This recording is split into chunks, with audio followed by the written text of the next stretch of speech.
Hey everyone, so I am here to show you the evolution of my low arch bridge. And it didn't come together quite the way I originally was envisioning it, but I'm still happy with the results.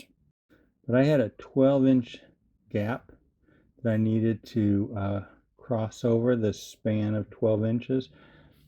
And when I first started looking at what to do with it, I thought I would look into bridge kits, but that's too simple for me. I like to be creative and I just like to make things much harder for myself.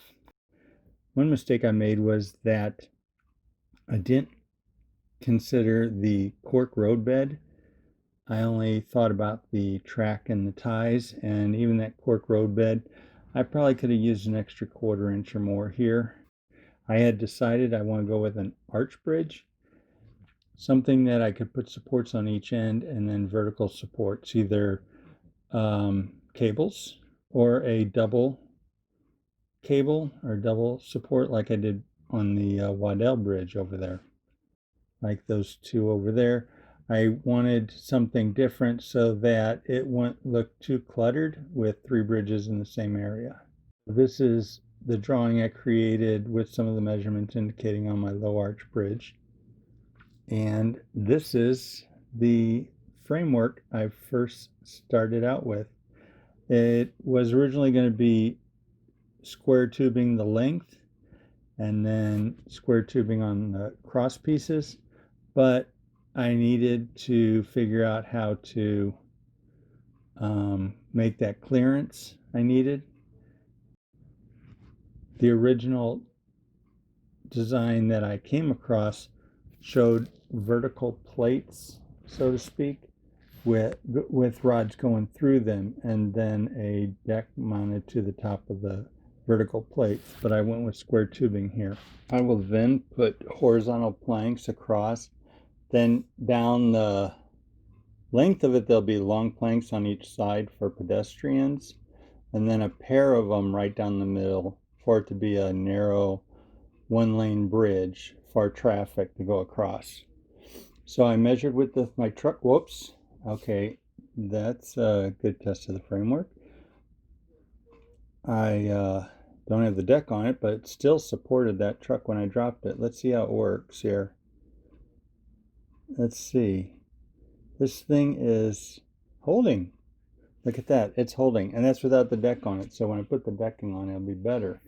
And here we see the framework with like a subfloor to my deck.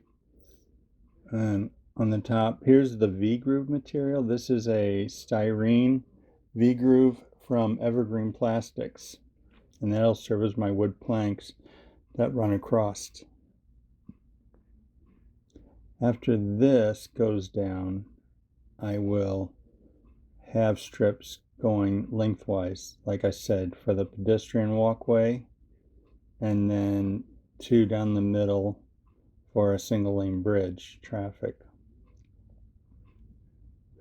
So here we have the railing in place. I used an L bracket of styrene, and then I put the vertical pieces on to be my stanchions.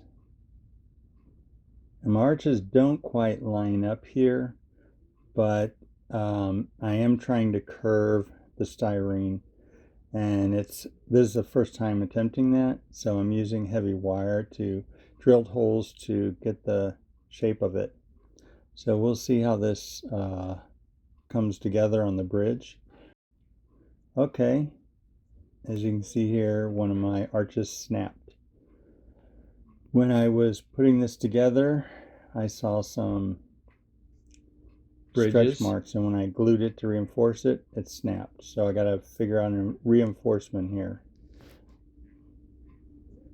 So if I score the top one and let it snap, then I could put a little tubing to wedge at the top or whatever, and that could be a shallow A-frame instead of a shallow arch, and it'll kind of go with the Waddell.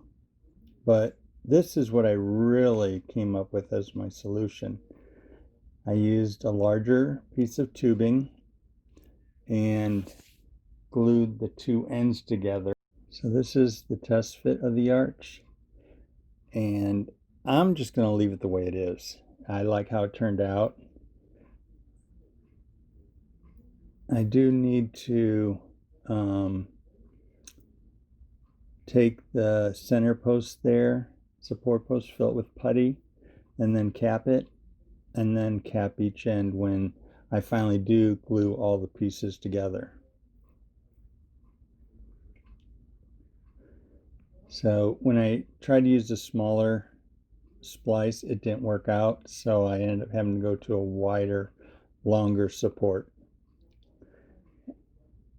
It does create a little more tension, so I had to shape my styrene a little bit more before assembly, like shaping it or forming it to get that curve. And here's the black paint on the thing, and we got my concrete abutments in place. Those were cut out of foam. They're like foundation stones cut from foam and painted gray. So it makes it look like the foundation stones, or a foundation was poured into the side of the mountain, or the bluff.